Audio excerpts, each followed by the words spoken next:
कच्चा चिट्ठा में आज बात इजराइल के दो बहुत ही बड़े दुश्मनों की। इन दोनों देशों ने एक के बाद एक अपनी सेना की परेड निकाली। 2 दिनों के अंदर पश्चिम एशिया में निकाली गई इन दोनों परेड का खौफ अमेरिका तक फैल गया। इजराइल तो पहले ही कह चुका है कि वो खुद को बचाने के लिए किसी भी हद तक जा सकता है।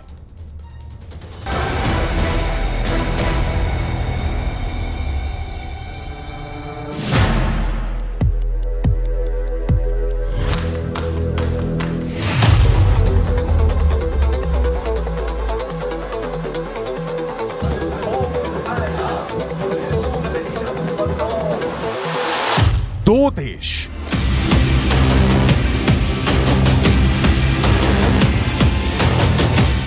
दो परेड, 100 मिसाइल और ड्रोन जैसे घातक हथियार, लेकिन टारगेट एक। ईरान की ताकत दुनिया ने बहुत देखी है। आप यमन की पावर देखिए। ये वो देश है जिसने 9 साल से गृह युद्ध झेला। वो अब अपनी ताकत दिखा रहा है।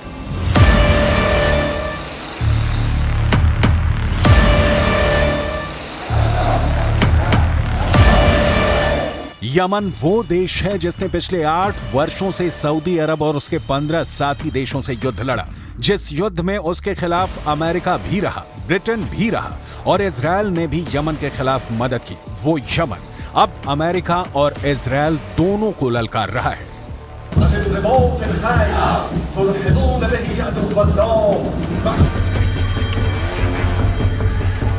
युद्ध की ऐसी ललकार, ऐसा गुस्सा, आप इस इलाके को पश्चिम एशिया कहकर बुलाइए, इसे खाड़ी कहिए या फिर मिडल ईस्ट, नाम कितने भी हों, लेकिन इस वक्त यूक्रेन के बाद दुनिया का सबसे खतरनाक इलाका कोई है तो वो यही जमीन है।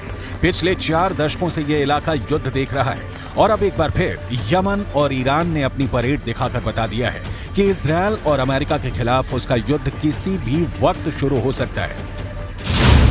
एक तरह से कहा जाए तो यमन और ईरान ने मिलकर डबल धमाका कर दिया है। जब से यमन और ईरान ने बैक टू बैक 2 परेड निकाली है, इसे इजराइल के खिलाफ निकाली गई तबाही की परेड कहा जा रहा है। इसे देखकर इजराइल से ज्यादा अमेरिका घबरा गया है, क्योंकि यही अब 2 दुश्मन हैं जिनसे ईरान अपना हिसाब बराबर करना चाहता है।